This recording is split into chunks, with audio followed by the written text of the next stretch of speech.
horrible, horrible, horrible leaving Mum and Dad and Auntie Al at the bus station when we had to get on the coach to take us to the ship, and saying goodbye and seeing them disappear in the distance and getting to the ship, which was absolutely crowded with, well, it was full. It appeared to us a full ship. Whoever was awake first in the morning, Anne Evans or I, and was up and dressed, would take a blanket, a rug, up on deck and put it on the deck with some of our belongings. That was our deck space. And it's all you had for the day. You had to keep going to that because it was so full. There were just people everywhere. Then we had to stop at Freetown on the way to pick up 1,500 more troops. How many were on the ship before? I don't know. To us it appeared full, but we said, where are they going? They were going down in the hold where they slung up hammocks for them to sleep on. This was trying to get them all home now, you see. But we couldn't believe it, that 1,500 would come on. And when they came, they were all yellow because they'd been taking... Malaria? No. Yes, what's that? Malaria tablets. Lariam. Lariam? I used to know the name because being there in Freetown to fight against malaria and the yellow fever and all those things, they had to take the stuff and had to turn them quite yellow looking.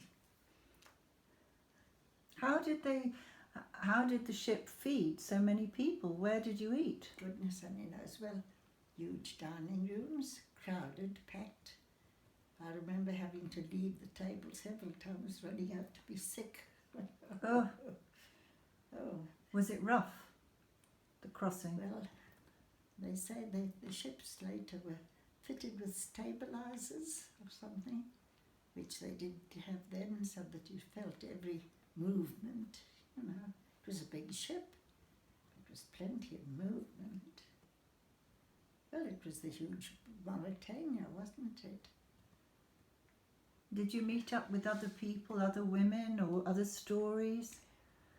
I don't remember any particular ones, because just Anne and I sort of stuck together, you know, with our babies.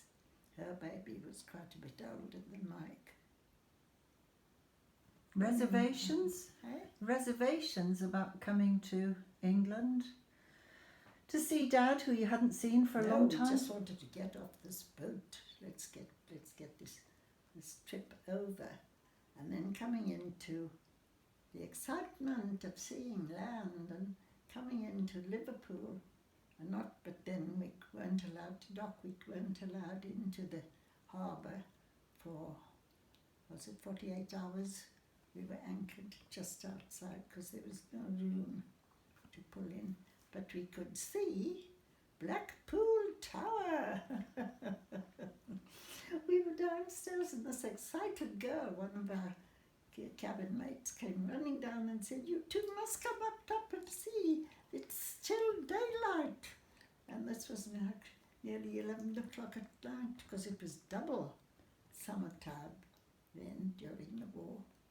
2 hours alteration with the clock. So at 11 o'clock it was still quite light. She said, "It's daylight and you could see Blackpool Tower." And we knew we'd arrived. Tremendous excitement. And then had to wait, of course, as I say, till we could get in and come off. And then we were all met by wonderful volunteers, Red Cross and all the rest of it, helping us because we had to go find our luggage. How many of you, which were the wives, how many compared to how many troops? There were more troops, obviously, but the wives were from ones who'd come over previously, like Den. You know, they're not on the same ship ever. No. I wonder why they did that. But that was their policy anyway. So who met you? My voice is so horrible to be doing all this talking. who met you? Oh, well, then we had to get on the train to come down to Liverpool, and it took quite a long time then. I can't remember how many hours, but a long time. And memories of coming down of chimney pots. I'd never seen so many chimneys. I remember writing to my mum and dad and saying about the chimneys. Wherever you look, it's chimneys. And coming through the towns, you know how the trains always get the outskirts of the towns, all the wash lines. And Where was the train going to? to Liverpool, we were coming to Liverpool. Oh, No, to London. I was going to say, so To London. did you stay overnight in Liverpool, or did you go straight to London on? Straight to London. So who met you? Well, when we got to London, I was hoping to be met by Den. We pulled into Euston Station, which is crowded with people, crowded. Still with Anne? Yes, we were stuck together as much as we could. And we got there, and before we got off the train and looking through the window, standing at the windows, looking for Den. And at last, I see him, and he comes towards the door, and just as he gets to the train, this girl in uniform with Rhodesia flashes comes up and hugs him. I thought, what's going on here? And this was the girl who'd come from Harpenden. Her mother was Den's father's secretary at the school, and her daughter was in the Air Force. And they'd given her this little photo to come to, because they thought Den couldn't get down there, you see. And can you imagine this poor girl coming with a little black and white photograph to try and find me to take her. So that's who this girl was. I thought she was, a lost love of Dad's. So you got off the train with a bit of trepidation with Mike. Yes. Yeah. Anyway, she disappeared then, you see. Of course, she was glad she'd done what she'd been asked to do. She got me to Denison. He'd materialised. He got his leave in the end, but he didn't know he would get it.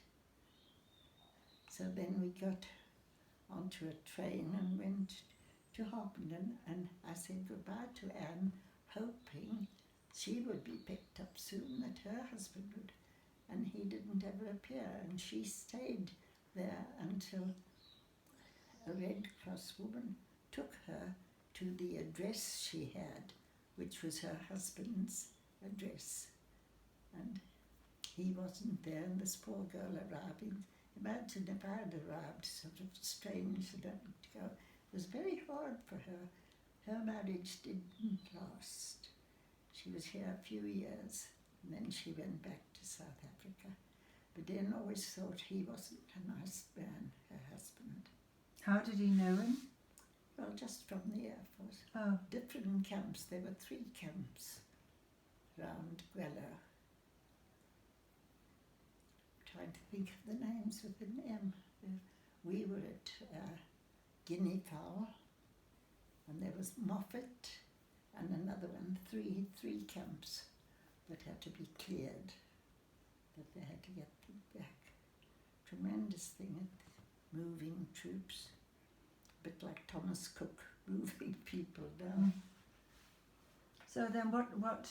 Dad took you back to the school, and you saw the school for the first Well, time. when we got to the station in Harpenden, there was Mother and Father waiting for us on the platform. Den's mum always said it was as if I threw the baby. I thought she would want the baby straight away, and I did this with it.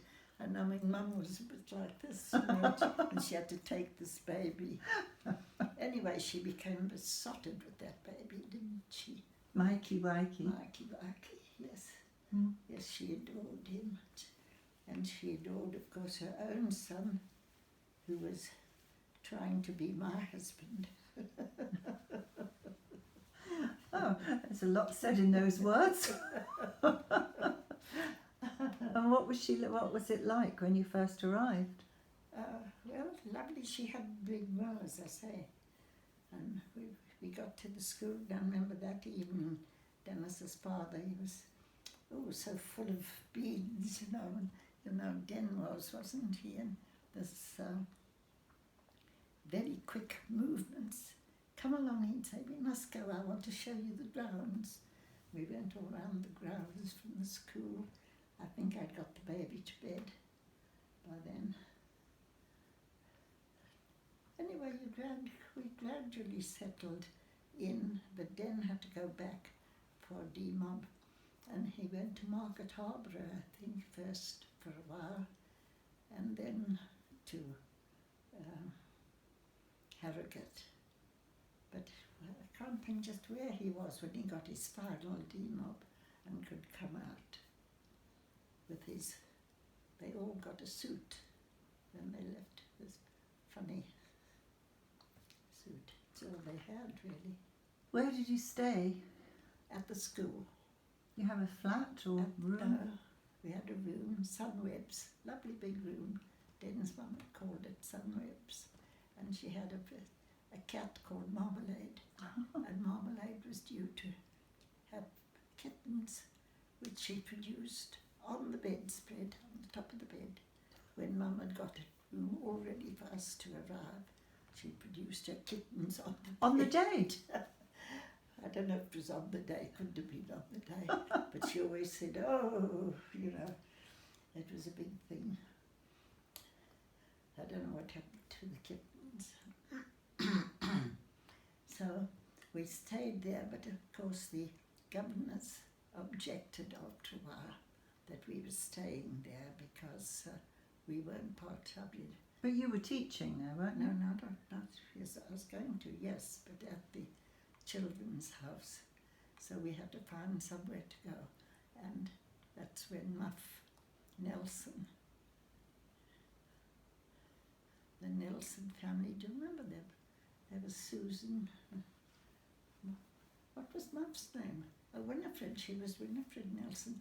Her husband was huge, 6'6" or 6'8", big, ran like this. Big London policeman, stopping all the traffic, And they had a house, number 44 West Spray, in Harpenden, and we arranged, or Dennis's parents did, she would give us a room, and then we could pay her. And so we lived with, and when Den came out, he joined me there. We lived with Muff, I think, until Den got the job and we moved up to Crosby. We were with them quite a while. She had 2 children, Susan and Andrew. And Andrew, there's an Andrew Hunter, appears on television. I often wonder if it's that same Andrew. She had these 2 children, about 5 and 3, and Mike was stayed there till he was about 18 months, I think. And you worked in the school? Not that. They had the children's house, which was a separate building, like in the next. It was a big house next to the school grounds, and they were looking for a teacher, and I went there to work. Lovely, it was very nice. I was very happy there. And that's when I found teaching 4-year-olds was wonderful, because in South Africa they didn't go to school till 6, and when they came to school they were raw. And these little things, sponges. I just loved it, yes. And there was morning session, a break for lunch, and then the children all had to lie down on the floor. They had their little beds. Sleeping lines. Yes, and we would take it in turns, reading always to them, until their rest time was up. Then we'd have an hour's schooling, and then that was the end of the school day. And I was hauled over the coals in a way. Mrs. Blackton was the headmistress. She was wonderful. but I'd been reading. It was part of the same school, though, Yes, as part of the school, but it was just the. but it was quite separate, you know. I'd been reading to them from Peter Pan, and one child, very sensitive child, had been having nightmares at home because of the crocodile. Oh, I said, oh gosh, you've got to be so careful what you tell children, what you read to them and so on. I remember that. But I had lovely, and she gave me a wonderful testimonial when I left. All hands. Still got it? Yes, I think it is. I had a very happy time with her. how long were you there? A couple of years. Oh. And then, of course, Dad's job. And then got a job at Merchant Taylors. How was it before we go to Merchants? How is it with Gran and Gap? Fine. Fine. I wasn't living with them, though. No. You know, Was she warm? warm enough with Gran because she just adored her little boy, and I felt very badly because I was South African. And I was of a working class. My father had a hotel. You know, it was not quite top drawer. You know, there was always that feeling. And I remember one of the ladies saying to me one day, just remember, it wasn't you. No girl would have been good enough for her, Dennis. You know, it was like that. She was so with him, you see. He was her life. So that comforted me quite a bit. Must have been hard, though. Yeah. Yes, but After such a loving family at home. yes. Difficult. But if you think of it, try and think of it from her point of view, I was surprised to learn later from letters and things, had had a very bad time as a daughter-in-law with her. Something there. Because when we discovered this, we said, how strange that she didn't feel, I don't want that to happen to the next one. She sort of perpetuated it rather, instead of... Why, what were his parents? They were... I don't know, but something we saw in the... I think Dennis's mother actually left father for a while, for some reason. Oh, well, yes, he was brought up by his aunt, or... There was something. Yes. You know, it's all so long ago, Judy. It's very difficult to... Not that I knew it clearly then to begin with. Mm. It was all a big question mark, you know, what had become. Mm. That's really all I can tell you. And then, well, my own family was growing up then. It was Mike, and then 4 years later, was it Helen? Well, you went, go from moving from Harpenden, you moved to Waterloo. To Waterloo. Dennis teaching and had to find rooms, and he got rooms for us with Miss Cubbon, who lived not far from where Jocelyn is now, down Laurel Grove. You know, the road Jocelyn's in, and then there are 3. That's quite close to Merchant Taylors, where he 'cause taught. that's where Dennis was at Merchant Taylors, and we got the room with Miss Cubbon, and Mike was about a year and a half, I think, when we went there. But still, this restriction, you know, the rationing. We stand in a queue to get bread, all sorts of things, and going out one morning, queuing for I don't know how long to try and get paraffin oil for Miss Cubbon for something in the house for the warmth, and queued with Michael a couple of hours, and it was cold. Went back for lunch, were told to come back 2 o'clock or something, and she very kindly said, leave the little one with me, so I could leave Mike, and then I went out to Kew again. I don't know why she didn't go. She was very old, of course. She must have been in her 50s. This is for a paraffin She heater. must have been in her No, 50s. really, that old. And I was in my 20s. She would be towards 60. I would have thought late 50s, you know. So I said I'd go and queue for the oil again. It must have got something to bring back. But just to show how long that rationing went on for. Now Doreen said she didn't remember queuing for bad things in the war. I said, didn't you? She said, no. She said, for one thing, they were sort of so well known where they lived in Netherlands, and they had their regular shops, regular bakers they would go to, and got sort of regular supplies. She didn't seem to have. Funny how you different, wherever you are, different things come up. She had other things, of course, other things with her. I don't mean she was all rosy for her, I don't think, but I just remember her saying that. How long were you in Waterloo for?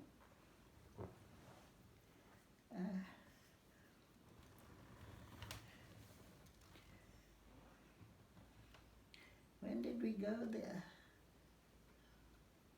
You say We Michael went out was in 1945. Michael was didn't we? 18 months. How old? Michael was how old when you came off the ship? 8 months. So you had 10 months in Harpenden. Yes, must have done about that. Yes, and then went to Crosby, and we stayed there. I remember talking to a lady there once, and I said, "How long have you lived here in Waterloo there?" And she said, "Oh, about 15 years now." And I thought, 15 years in this place. I wasn't very thrilled with it, you know. Well, we were there 20 odd years, weren't we? 20. But that was But you were in Waterloo for how long? We were in Waterloo when my mum and dad came over to us in 1951.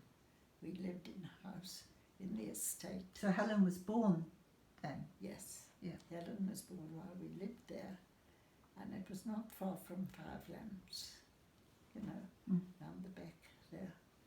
We went back once with Mike, was it, in the car, drove round and saw the area. It was nice little house. What happened when your parents came over? Helen, how old was Helen then? She was 10 months, I think, about.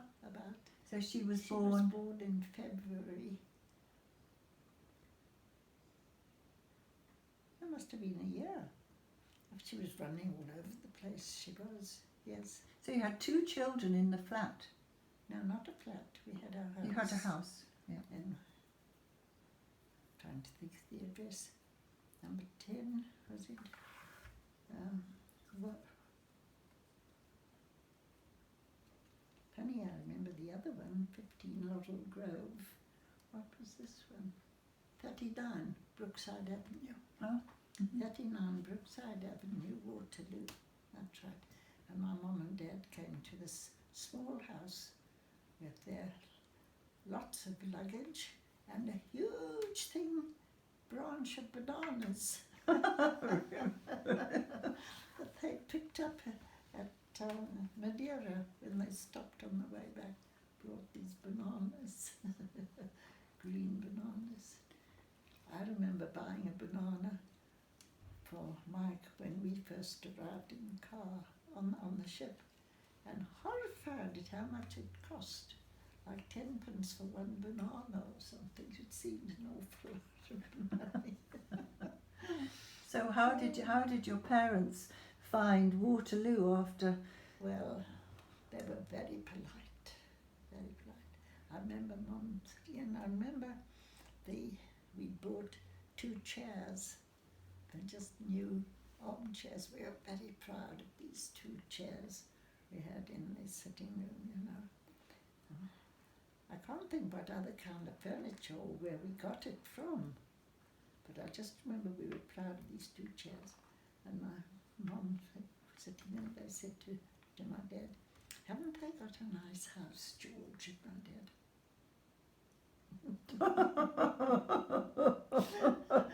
And he'd say, open that door, why have you closed the door?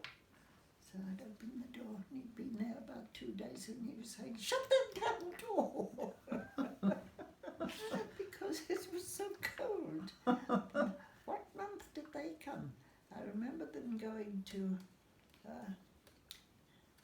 my dad was keen on horse racing, you know, and they went across to Lincoln or somewhere, and it was February, it was cold. They must have come through at the end of the winter or something. How did they find the rationing? Well, that was when my dad had this contract on with the butcher. What was this? Well, he wanted to buy some meat, and the man said, you can't have it. And he was very annoyed, so why couldn't he? And then he came back and he said, I think he'll give it to me next time. He's used to me now or something. But of course he couldn't. He rationed, you know. You couldn't have it. My dad couldn't get this into his head at all. Had the money, but he couldn't spend it. That's right. Had to take and be thankful for what you could get. We were used to it, but he wasn't, you see. How long did they stay with you? They were with us months. They came in, as I say, beginning of the year, and they were through into the summer, and we moved. Of course, my dad helped us to buy the house. He gave us £1,000. Gosh, that was a lot then. A lot of money. Oh. And because he gave it to us, he gave it to all the others at home. He would treat us all alike, so they all got £1,000 at that time. And we went to the houses on the road going into Southport. You know, the very nice bungalows along on the left, on the right. We went to have a look at one, and he wanted us to have one of those there. And I didn't want it. I said, it's too much money. It was £5,000 or something like that. And I said, we can't have it. And it's not big enough. I think it only had 2 bedrooms. Why were things so expensive? I mean, houses then, when you think back to when I was first married and you could buy a house for £3,500, £7,000. Why was it so expensive? Could you then? Yeah. Well, I remember the house we bought, which was 3.5 or something. Really, then? And Doreen Hurd, their house, lovely house they had, was about 5. And it's so much better than ours. So property Yes. prices must have fallen. Very stagnant They for must a have long fallen time, for a long yes. time. Or Yeah. perhaps fell. Yes. And of course, ever since then, it's been up. What was the house like then? You moved in and you must have been so pleased to. Oh, well, we moved to Crosby, 3 bedrooms, Mm. and nice area. It was lovely. And Dennis and Joyce. And Dennis was teaching at Merchants with Den, so they were pals. They were in the avenue just before we were, what was our avenue? Mayfair. What was the one just before? They were in the one just De Villiers. Was it De Villiers? How long did Dad teach at Merchants before he got his job? What year did he get the job? Well, that was the year of the Olympics, wasn't it? 47, 48. The year was 48, the Olympics, I think. Yes, he'd applied for the job and got it to start in the September. And the Olympics were in July. And he wasn't allowed to compete in July. And he wasn't, but because he'd accepted the job, he was no longer regarded as an amateur because he was going to be paid for his job. I don't know, sounds involved love because he was teaching anyway, wasn't he? Mm. Anyway, he wasn't allowed to compete, and he was very upset about that.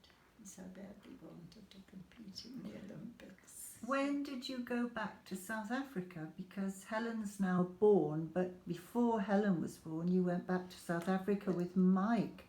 We've missed that, haven't we? So, yeah. When I left in for 6 months, when he just got this new job, and he said, it's a good time to go, it'll give me time to settle into the job. My dad, you see, Dad always thought we would come back, and we did. Dennis did. We got married really on the understanding we would go back to live in South Africa. And then when he started teaching and got a job here, my father said, well, if you're not coming back to live, you must at least come and spend some time with us before you come. Come for 6 months and have the time here with us. And so I took my child and I went back, and that was a terrible thing to do. Poor Den thought he would just sail into a new job, and he found it very hard, and on his own. Ed and Don Roberts were our very good friends. Still living in Waterloo then, he was? Yes, that's right. Ed and Don were very good, and the Taylors, Joan and Tibbs Taylor, they were our special friends, and Joyce and Dennis Marsden. And somehow he got through the time, but it was such a strain on him, he became ill, so that when I arrived back with Mike, and we got down on the train from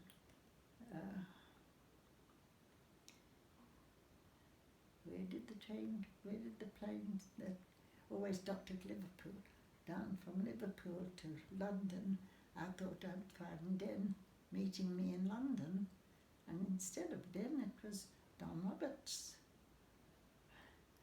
Handsome Don there. So what are you doing here? Dennis is not well and he was staying. They had given him a room in their house. Oh, they were good friends. Do you remember them at all? They lived in, yes, they lived and they lived then on Blundell Sands. Before they moved to Blundell Sands. They went to Blundell Sands. And they had the 2 boys. Mark was the younger one. And what's the older one's name? But 2 boys quite a bit older than Mike. They were wonderful friends.